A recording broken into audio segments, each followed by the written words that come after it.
Bien, pues vamos a empezar en oración y damos comienzo a esta introducción.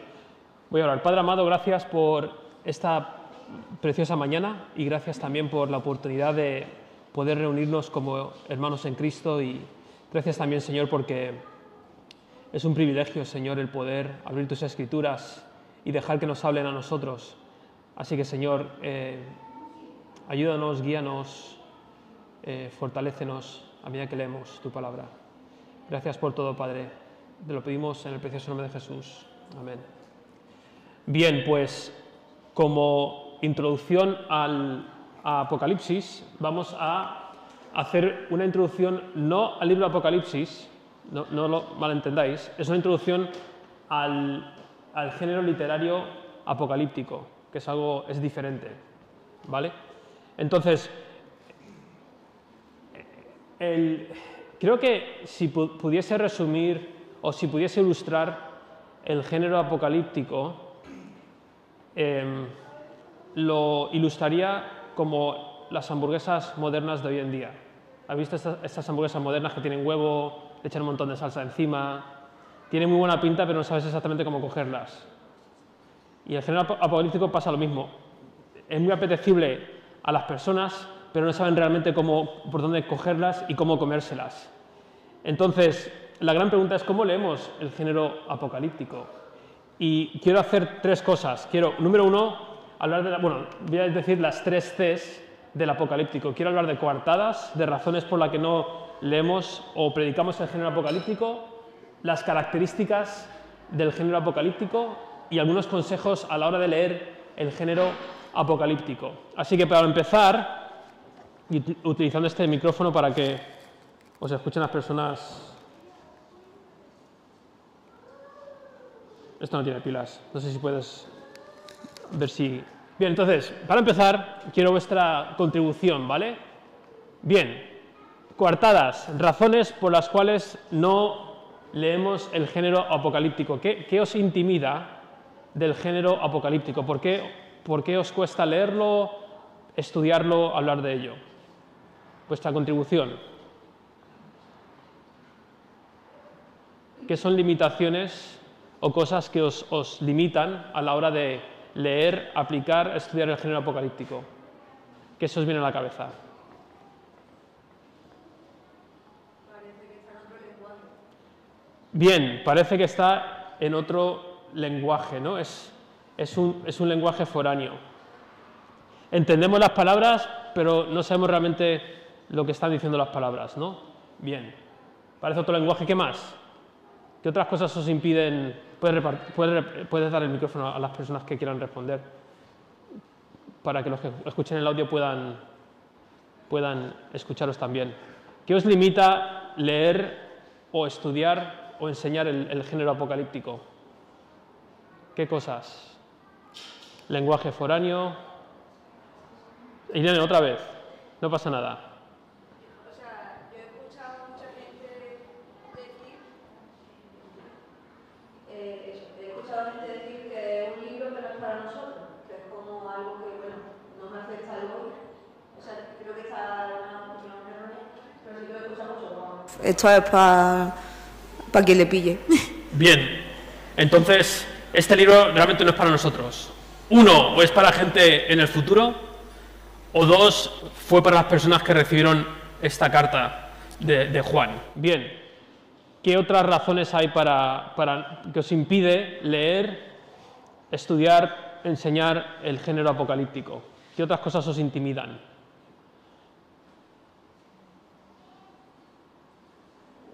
Os tendría que haber mandado la pregunta la semana pasada para que le deseis vueltas. Sí, Gleilis. Bueno, es un libro que he leído muchas veces desde que estaba niña, pero sigo sin entender Sí. cuando es algo literal, cuando no es literal, o el significado de cada cosa. Bueno, yo no sé si lo han preguntado, pero acabé de llegar, por eso lo pregunto ahora. Eso es lo que me cuesta, que no entiendo. Bien, entonces tiene símbolos, metáforas, ilustraciones, imágenes que a veces son difíciles de entender. ¿A qué conclusiones llego al ver una prostituta borracha de sangre de mártires. ¿Qué significa eso? Muy raro. Son cosas que sueñas después de comerte mucha pizza, ¿no? Y dices, ¿esto qué es? Bien, ¿qué más? Sí. Exactamente. ¿Qué es la gran ramera? La mujer que decía yo ahora, ¿no? Esta prostituta montada sobre una bestia, borracha de la sangre de los mártires, y la bestia se acaba comiendo a la ramera. ¿Qué significa eso? Muy buena pregunta para el mes de abril, cuando prediquemos ese sermón. Bien, entonces vemos que hay limitaciones, hay cosas que nos impiden predicar el género apocalíptico. Entonces, voy a daros algunas características del género apocalíptico, porque el género apocalíptico no es solamente el libro de Apocalipsis, el género apocalíptico es cualquier texto de la Biblia que contenga estas características que os voy a dar ahora, ¿vale? Entonces, para empezar, vamos a leer esta definición de J.J. Collins sobre el género apocalíptico. ¿Qué características? ¿Cuál es la definición del género apocalíptico? Lo voy a leer. Dice, se trata de un género de literatura revelatoria con un marco narrativo en el que una revelación es transmitida por un ser de otro mundo, un extraterrestre, a un receptor humano, revelando una realidad trascendente que es a la vez temporal en la medida en que prevé la salvación escatológica y espacial en la medida en que implica otro mundo sobrenatural. ¿Vale? Os dejo digerir esta definición. Ahora la voy a desgranar, ¿vale? Para que sea más entendible. Porque esto suena como el género apocalíptico, ¿no? Un poco, ¿qué quiere decir esta definición? Bien. ¿La habéis leído un par de veces? Bien, entonces, en base a esta definición, vamos a ver algunas características del género literario apocalíptico, ¿vale? Primera característica, el género apocalíptico es revelatorio o revelativo. ¿Qué queremos decir con que algo es revelativo o revelatorio? ¿Qué quiere decir eso? ¿Qué es revelar? Bien, utilizando otra palabra. ¿Qué es revelar? Demostrar. Bien. Ahora, cuando leemos el género apocalíptico, ¿vale? Cualquier texto de la Biblia que contiene estas características, ¿se nos viene a la cabeza la palabra revelar o se nos viene a la cabeza la palabra esconder? O sea, cuando leemos Apocalipsis, ¿os da la sensación de que Dios está escondiendo algo de nosotros que no quiere revelarnos? Sí, ¿no? Pues el Apocalipsis no se trata de esconder, se trata de revelar. Dios no nos está intentando esconder nada en Apocalipsis, todo lo contrario, nos está intentando revelar algo.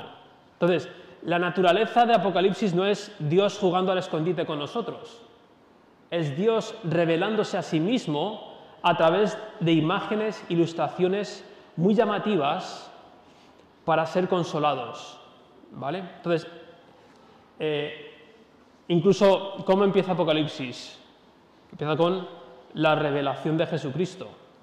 A través del libro de Apocalipsis, que Apocalipsis significa revelación, Dios está intentando revelarse a nosotros, ¿vale? La segunda característica es narrativo. El género apocalíptico es narrativo, ¿vale? Entonces, significa que no es poético, que no es un discurso, es principalmente un texto narrativo. Es una historia narrada. Aunque sí que hay momentos en la narración en la que el autor introduce discursos y también introduce poesía, ¿vale? Entonces, por ejemplo, la semana que viene, cuando Fran predique Apocalipsis 2 y 3, esos textos son principalmente discursos. Es Jesús hablando a través de Juan al ángel, probablemente el pastor de la iglesia en este lugar. Y son discursos, pero en general el género apocalíptico es narrativo. Y eso es muy importante para los que estudiamos la palabra del Señor, que lo deberíamos hacer todos, porque No es lo mismo estudiar un texto narrativo que un texto poético, ¿vale? Es diferente. Bien, ¿no? Siguiente característica son visiones extrañas.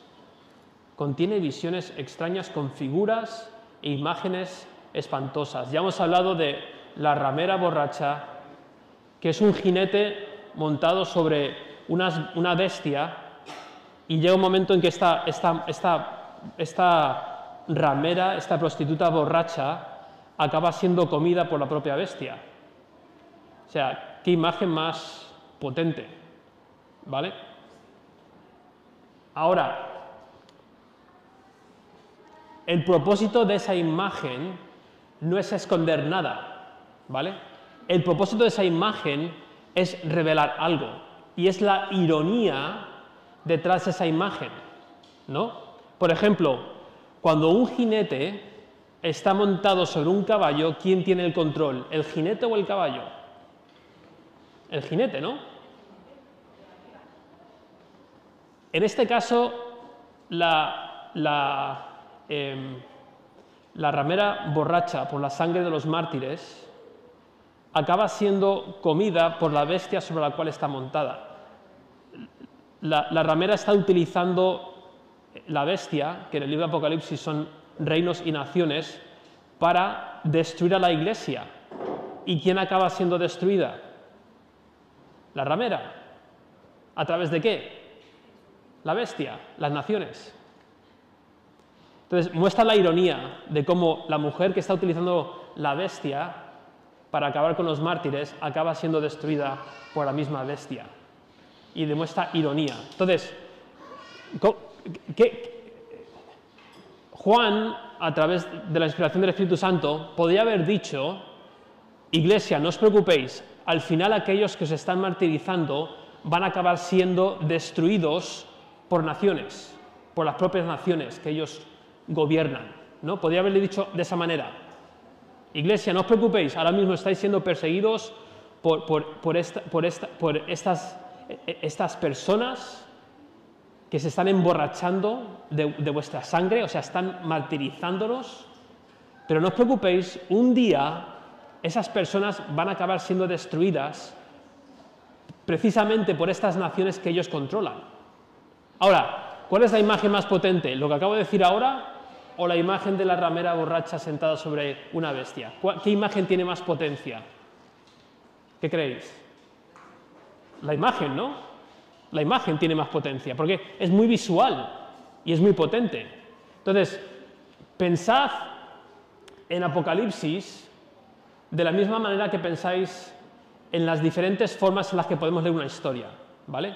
Uno, podemos leer una historia a través de, a lo mejor, una novela narrativa que nos cuenta una narración histórica sobre un evento que ha sucedido. O podemos leer un cómic. ¿Qué es un cómic? Es una historia, pero ilustrada a través de ¿qué? De imágenes, ¿no? Entonces, pensad en Apocalipsis como Dios comunicándose a través de un cómic, a través de imágenes e ilustraciones, ¿vale? Esa es la diferencia, ¿vale? Y lo hace precisamente a través de estas visiones extrañas. Otra visión extraña en el género apocalíptico es esta visión de un dragón que está persiguiendo a una mujer embarazada para comerse al niño en cuanto nazca. Y el dragón está enfrente de la mujer a punto de dar a luz para comerse a ese niño. Ahora, qué imagen más espeluznante. Y una vez más, esa imagen está intentando comunicar a la iglesia consuelo. Está intentando fortalecerles en medio de la tribulación. Bien, ¿qué más? Simbolismo y metáforas. Simbolismo y metáforas. El género apocalíptico contiene mucho simbolismo y metáforas. Por ejemplo, hoy veremos Apocalipsis capítulo 1, ¿de acuerdo? Apocalipsis capítulo 1. Y utiliza simbolismos y metáforas. Por ejemplo, va a hablar de Jesús, el Hijo del Hombre, en medio de un montón de candelabros, ¿vale? ¿Qué significan los candelabros? ¿Cómo sabemos qué significado tienen los candelabros? Sí, pero ¿qué simbolismo, qué realidad ilustra el candelabro, los candelabros? La iglesia. ¿Cómo sabes eso, Fran? Porque el mismo texto nos dice el significado del simbolismo. ¿Tiene sentido? Al final del capítulo 1 nos dice el mismo Jesús que los candelabros significan las iglesias. Entonces, ¿de dónde sacamos las definiciones del simbolismo? ¿Qué has dicho, Fran? ¿De dónde sacamos la definición de la misma Biblia? Si el texto no nos da el significado de un símbolo, ¿qué hacemos? ¿Nos lo inventamos? No. ¿No le damos significado? Bueno, entonces, si el candelabro son las iglesias, entonces las velas son los diáconos y los pastores, y la lucecita es el Espíritu Santo de Dios iluminando la iglesia. ¿Hacemos eso? No, porque el texto no lo dice. Ahora, a veces el significado no lo vamos a encontrar en el mismo libro. Por ejemplo, ¿qué significado tienen las bestias de Apocalipsis? ¿Qué son las bestias? Reinos y naciones. ¿Cómo sabemos eso? ¿Qué? El libro de Daniel nos lo dice. ¿Vale? Entonces podemos utilizar Daniel o también otras visiones del Antiguo Testamento para dar significado a estos símbolos y metáforas, ¿de acuerdo? Pero nunca definimos nosotros qué significan los símbolos y las metáforas. El texto mismo define los símbolos y las metáforas. Entonces, si tú te metes en YouTube, ¿vale? Y te dicen, la marca de la bestia es la vacuna del COVID, ¿qué dices tú? ¿Dónde sale eso en el texto? El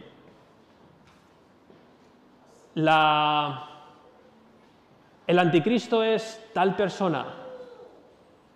Una vez más, tiene que ser el texto mismo quien defina los símbolos y las metáforas. Bien, siguiente característica, eventos cataclísmicos. Eventos cataclísmicos. Entonces vamos a leer en el libro de Apocalipsis eventos potentes, ¿vale? Como la caída de una estrella que causa que el agua se vuelva amarga. Vamos a ver sobre terremotos universales, etcétera, etcétera. Todos estos eventos cataclísmicos son anuncios del juicio final. Son anuncios del juicio final. Y lo vamos a ver a través del libro Apocalipsis. Cada vez que vemos estas cosas tan potentes, es un anuncio del juicio final, cuando Jesús vuelva, y el género apocalíptico está lleno de eso. Y seres extraterrestres. ¿Se os ocurren algunos seres extraterrestres? Cuando hablo de extraterrestres no hablo de aliens, ¿vale? Hablo de seres de otro mundo. ¿Se os ocurren algunos en el género apocalíptico? ¿Cuál es? ¿El qué? Los querubines, que son bichos muy, muy raros. ¿Qué más? Sí. Ahora está muy de moda, ¿no? Cuando salen, pone lo que la gente piensa que es un ángel, y sale este ser, un hombre de 1,90 m, rubio, con el pelo así precioso, con alas, y después, ¿cómo es un ángel de acuerdo con la definición de la Biblia? Y sale un ser lleno de ojos, asqueroso.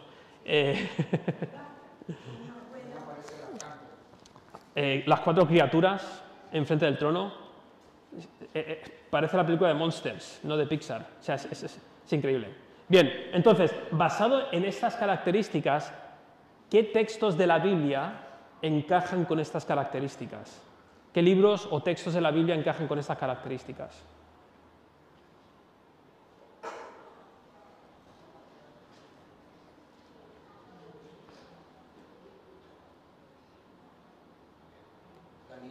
Daniel, bien. Daniel sería un libro que encaja con estas características. Ahora, Daniel está dividido en 2 secciones. Tienes Daniel 1 al 7, que es texto narrativo, donde no aparecen visiones realmente.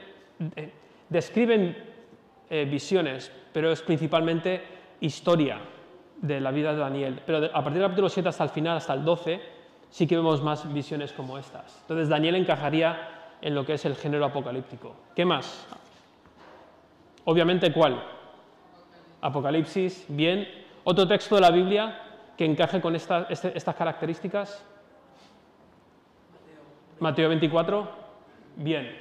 Entonces tenemos estas tres secciones que es literatura apocalíptica. Ahora, hay secciones en los libros proféticos, secciones, no todo el libro, pero hay secciones donde sí también vemos ese tipo de características y deben de ser tratados de esa manera. O en el Nuevo Testamento, 2 Pedro 3, es un buen ejemplo de literatura apocalíptica. ¿Vale? Sí.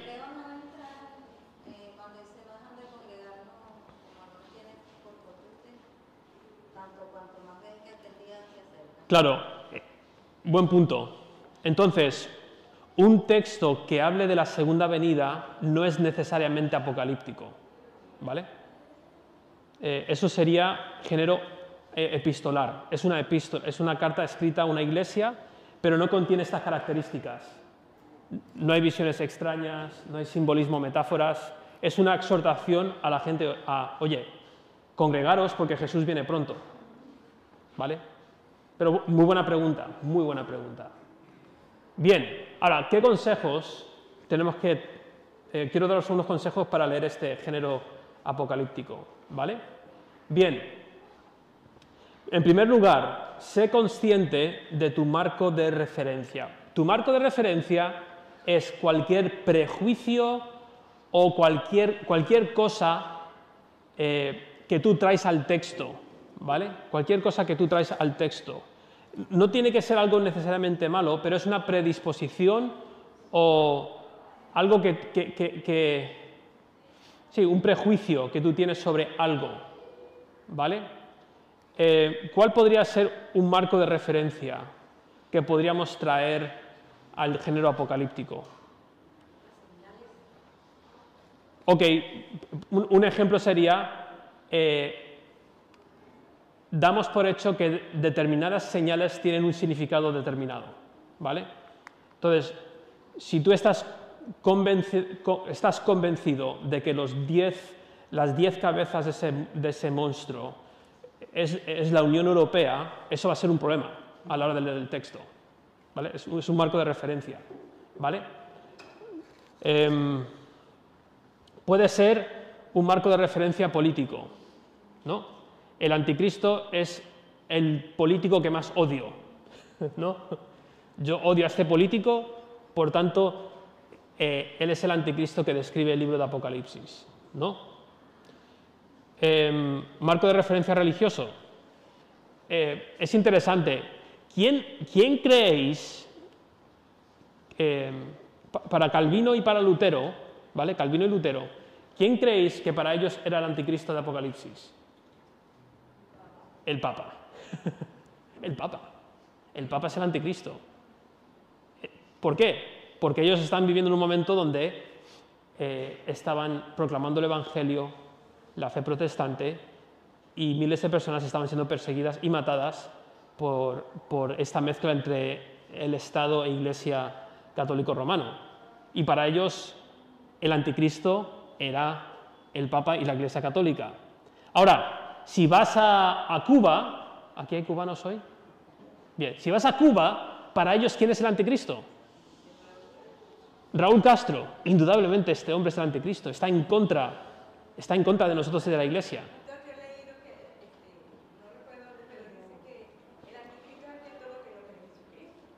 Es un buen punto, ¿no? Sí, Mari Carmen.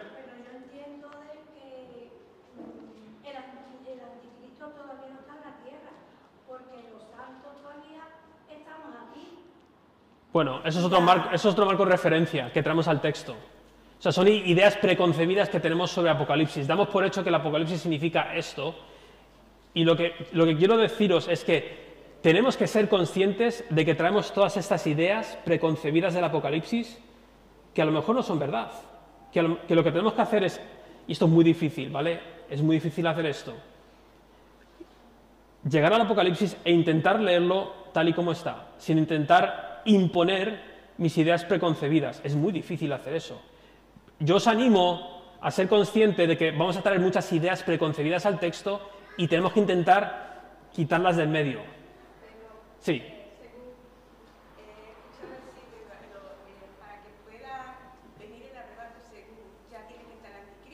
Bien, eso es otro marco de referencia.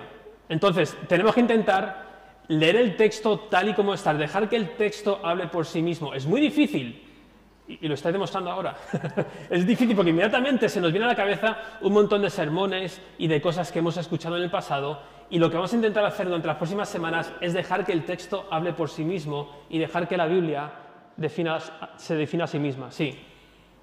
Yo sugiero a los hermanos que todas esas ideas preconcebidas o enseñadas sí. o inclusive imaginarias nuestras, las dejemos totalmente fuera sí. de este momento y hagamos un borrón y cuenta nueva, una partida desde cero, desde lo que se está escuchando aquí, aplicarlo en este momento, en adelante.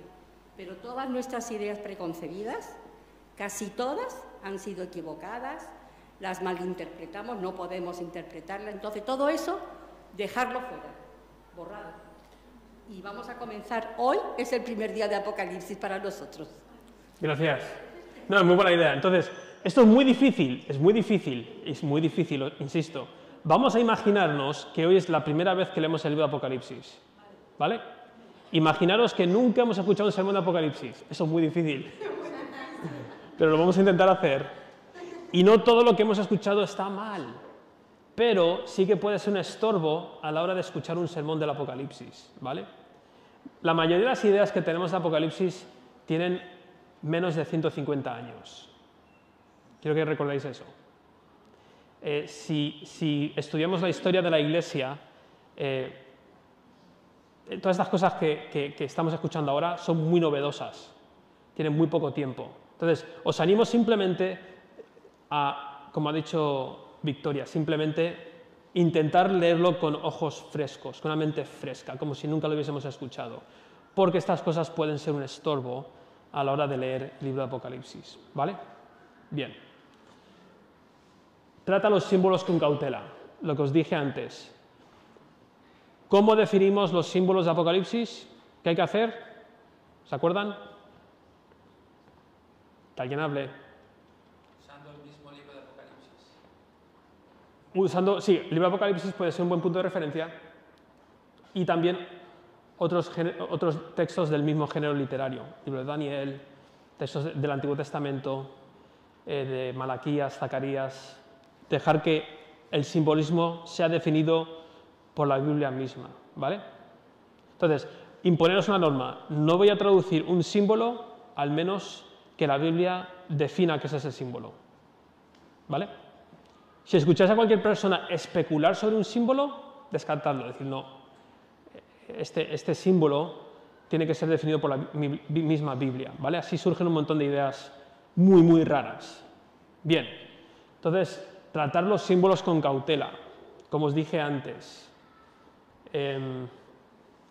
Las bestias en Apocalipsis se parecen mucho a las bestias en Daniel, que simbolizan reinos y naciones. Cuando vamos al final de Apocalipsis, vemos esta ciudad jardín, ¿no? Con ríos, con el árbol de la ciencia del bien y del mal en medio. ¿A qué estará haciendo referencia a eso? ¿A qué? Al Edén. Entonces, Juan nos está apuntando a la restauración del primer Edén, ¿vale? Pero ¿veis cómo estoy haciendo las conexiones? ¿Veis que no estoy yo aquí especulando? No, ese cubo es algo espeluznante. Ese cubo es una ciudad que va a descender del cielo y va a crujir la tierra como vemos en películas estas de ciencia ficción, ¿no? Un planeta que cruje otro planeta, etcétera, etcétera. No, son simbolismos que tienen que ser definidos por la misma Biblia, ¿vale? Tenemos que recordar algo importante, ¿vale? Escuchadlo con atención y con cuidado y podéis hacerme preguntas después.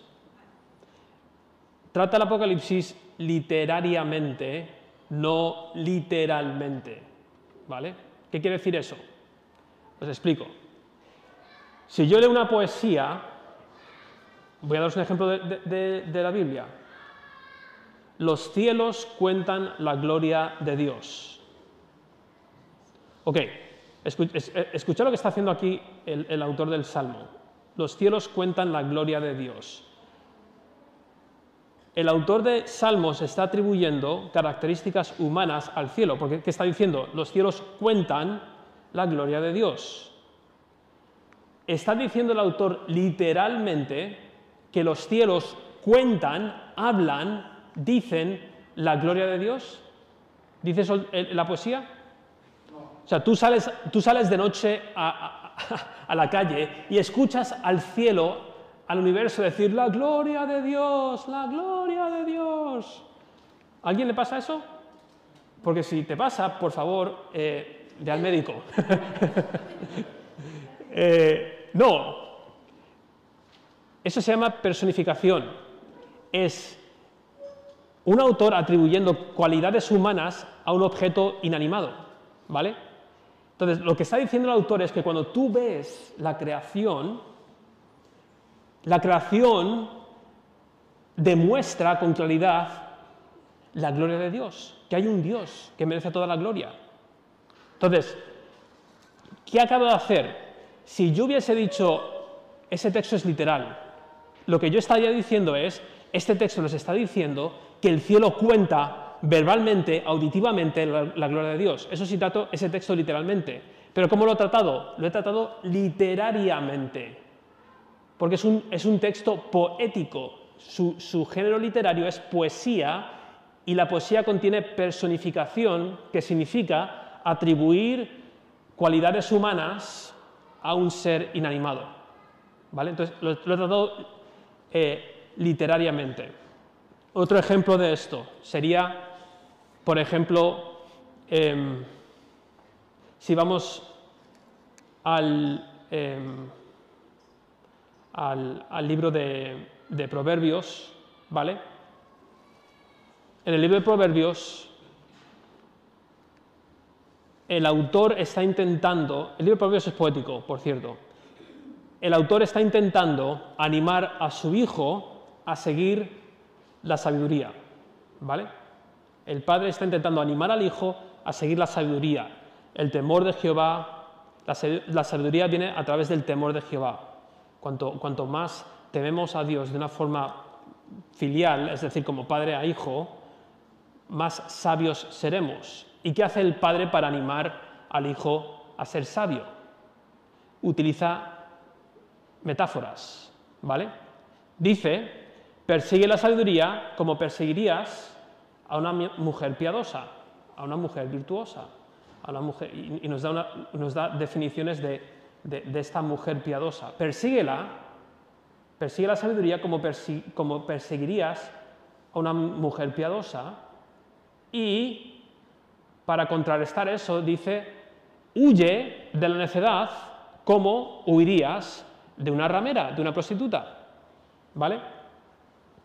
Entonces, el padre le dice al hijo, hijo, la necedad es como una ramera, te va a seducir con cosas que te gustan, pero después te va a destruir, después te va a dejar tirado, después van a haber un montón de consecuencias, ¿vale?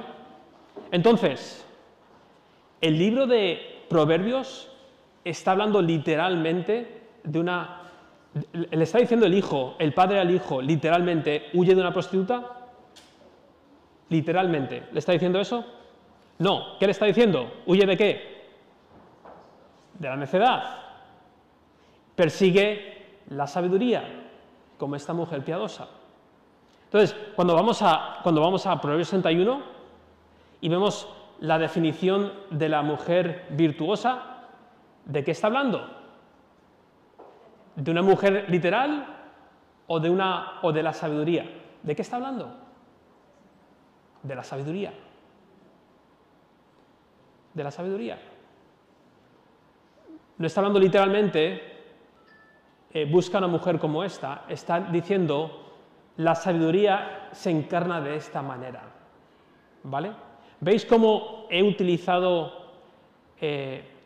tratado Proverbios literariamente, no literalmente? ¿Qué haría un predicador que predica Proverbios 61 literalmente? Sacaría Proverbios 61 y diría, mujeres, tenéis que ser como esta mujer. Eso es tratar el texto literalmente. Literariamente, siguiendo el patrón de Proverbios, sería Iglesia, hombres y mujeres, esto es como la sabiduría de Proverbios se encarna. Proverbios 31. Este texto no es solamente para mujeres, es un texto para que toda la Iglesia persiga la sabiduría, tal y como el Padre instruyó al Hijo. ¿Veis la diferencia entre literalmente y literariamente? Con Apocalipsis hay que hacer lo mismo. No podemos tratarlo literalmente, tenemos que tratarlo literariamente. ¿Tiene sentido? Bien. Evalúa el punto de vista de la historia. Otro punto importante. Apocalipsis es la historia de la humanidad desde la perspectiva de Dios. Pensad en eso. El Apocalipsis es la historia de Dios desde la perspectiva de Dios. ¿Cuál es la perspectiva de Dios en cuanto a la historia? ¿Cómo ve Dios la historia? ¿Alguien ha visto la película Interstellar? ¿Algún Interstellar de...? Sí. Enzo también. ¿Os acordáis al final de la película de Interstellar, cuando Matthew McConaughey está viendo la estantería de su casa por detrás? ¿Os acordáis? Y desde detrás puede ver toda la historia, y cuando va a coger algo, de repente tira un libro porque está viendo la historia desde fuera y puede interactuar con toda la historia. Pues Apocalipsis es lo mismo, pero Dios está viendo toda la historia enfrente suya. ¿Tiene sentido? Entonces, Apocalipsis, uno de los marcos de referencia, del que hablamos antes, ese concepto de marco de referencia, es pensar que Apocalipsis es un libro cronológico, que tiene como una línea, tiene una cronología lineal, cuando vemos que Apocalipsis no es así. Es la historia de la humanidad desde la perspectiva de Dios, ¿vale? Y eso afecta la forma en la que leemos el libro.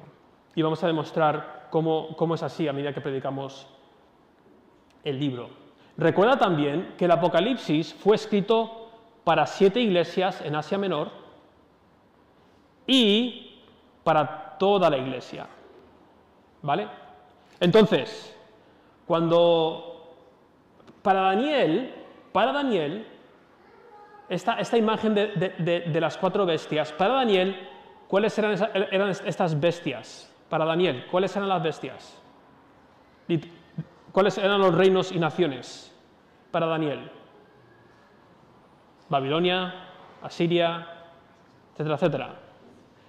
Para las iglesias de Asia Menor, ¿cuáles eran las bestias? Roma, ¿no? ¿Cuáles eran las bestias para la iglesia del tercer siglo? Gracias. ¿Cuáles eran las bestias para la iglesia del año 1500? ¿Cuáles son las bestias para nosotros hoy? Todas esas bestias son las bestias de Apocalipsis. En cierto modo, estas imágenes tienen cierta elasticidad. ¿En qué sentido? En que dependiendo quién esté leyendo el libro de Apocalipsis y en qué momento de la historia lo esté leyendo, para ellos, las bestias y los anticristos serán diferentes personas. Porque son personas que están trayendo persecución, engaño, martirio a diferentes cristianos durante todas las edades. ¿Quién es la mujer de la visión del dragón persiguiendo a la mujer encinta? ¿Es Eva? ¿Es María? ¿Es la iglesia? Sí, sí. Cualquier mujer que haya producido descendencia es esa mujer. Entonces tenéis que ver que el Apocalipsis es algo que tiene mucha elasticidad. Porque cada escenario puede ser aplicado a esa iglesia que está leyendo este libro en este momento de la historia. ¿Vale? Es como el resto de la Biblia. Hay una audiencia original, en el caso de Apocalipsis, las 7 iglesias de Asia Menor, era relevante para ellos, pero como el Espíritu Santo lo ha inspirado, es relevante para la Iglesia de todos los siglos.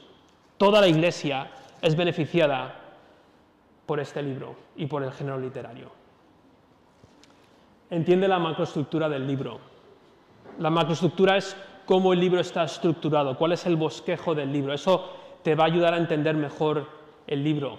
En Daniel, por ejemplo, tienes 7 capítulos narrativos que siguen una línea cronológica y después 7 capítulos de visiones, y cada visión encaja en diferentes momentos de la narración de los primeros 7 capítulos. En Apocalipsis tenemos 7 iglesias, seguida por 7 rollos, por 7 sellos, que desembocan en 7 trompetas. Después de estos 7 juicios hay 7 visiones y hay 7 copas. Y podríamos seguir hablando de diferentes patrones. Para mí el mejor patrón de Apocalipsis son las 3 revelaciones de Jesucristo. En el libro de Apocalipsis veremos que hay 3 revelaciones de Jesucristo, 3 momentos en Apocalipsis donde Jesús es revelado como algo. Y esa estructura, esas 3 revelaciones para mí me ayudan a entender mejor el libro de Apocalipsis. ¿Vale? Y finalmente, confía en las herramientas exegéticas o confía en las herramientas de interpretación. Ahora, para los que no sepáis mucho sobre esto, cuando hablamos de herramientas de interpretación, hablamos de herramientas que nos ayudan a entender mejor un libro. Lo que no podemos hacer cuando interpretamos un libro es simplemente leer el libro y preguntarnos inmediatamente cómo aplica este libro a mi vida. Tú no puedes hacer eso. Tú tienes que tomar en cuenta a quién fue escrito el libro. ¿Cuáles son las circunstancias de las personas que recibieron este libro en un principio? ¿Quién es el autor del libro? ¿Cuáles son sus circunstancias? ¿Cuál es el contexto histórico? O sea, ¿en qué momento de la historia se está escribiendo este libro? Tienes que preguntarte cómo está estructurado este pasaje en concreto. Son cosas que hacemos todos los que estudiamos la Biblia antes de preguntarnos cómo aplica a mi vida. Tenemos que preguntarnos cómo encaja este pasaje en concreto dentro de todo el canon de las Escrituras. ¿Cómo encaja todo ese texto a luz del grandísimo Evangelio de Jesucristo, de la historia de redención? Hay un montón de preguntas que nos tenemos que hacer antes de preguntarnos cómo aplica este texto a mi vida. No podemos ir demasiado rápido del texto a nuestras vidas porque podemos acabar haciendo aplicaciones que no eran la intención del Espíritu Santo de Dios. Entonces, tenemos con cuidado, con cautela, confiar en estas herramientas y hacer preguntas previas antes de preguntarnos cómo aplica a mi vida. Así que eso es, en resumen, una introducción al género literario apocalíptico, ¿vale? Espero que os haya sido útil y a medida que vayamos predicando el libro de Apocalipsis os animamos a preguntar, a indagar. No queremos que simplemente a ciegas confiéis en los que os estamos diciendo. Hacer preguntas. Muchos de vosotros tenemos ideas preconcebidas del libro y algunas de ellas a lo mejor van a ser puestas en duda a través de esta serie de sermones. Así que preguntad con confianza sobre todo esto. Así que vamos a orar y quiero que oréis para que durante las próximas semanas y meses Dios utilice el libro de Apocalipsis para traer consuelo y esperanza a nuestra iglesia en la victoria del Señor Jesucristo en la cruz. Que el Señor nos ayude a anclar nuestras vidas más y más en que Jesús ya ha vencido y aunque parezca que estamos perdiendo, Jesús ya ha vencido. Así que vamos a orar como iglesia ahora a que el Señor durante las próximas semanas y meses aplique el libro de Apocalipsis a nuestras vidas. Vamos a orar.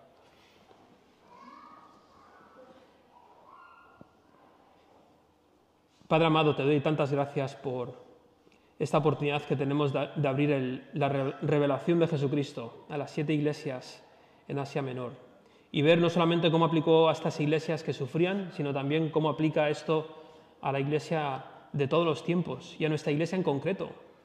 A ver cómo este libro nos consuela y trae esperanza para nuestras vidas. A ver cómo el Evangelio de Jesucristo ilumbra, Señor, todo este libro. Cómo brilla potentemente a través de las páginas del libro de Apocalipsis, cómo la persona de Jesucristo, su obra de redención, trae esperanza y consuelo para iglesias que sufren. Gracias, Padre, por esta oportunidad y te pido que nuestra iglesia sea muy edificada a través de ella. Y también te pido por personas que nos visiten durante las próximas semanas. Semana tras semana van a ser puestos en esta tesitura de ¿están siguiendo al Cordero o están siguiendo al dragón? ¿Están siguiendo el Evangelio o están siguiendo su propio Evangelio? Padre, que podamos proclamar tu Evangelio a medida que predicamos, Señor, este mensaje. Gracias, Padre, por una vez más por esta oportunidad de abrir las Escrituras y ser iluminados a través de ella. Te lo pido todo en el precioso nombre de Jesús. Amén. Muy bien, tenemos unos 40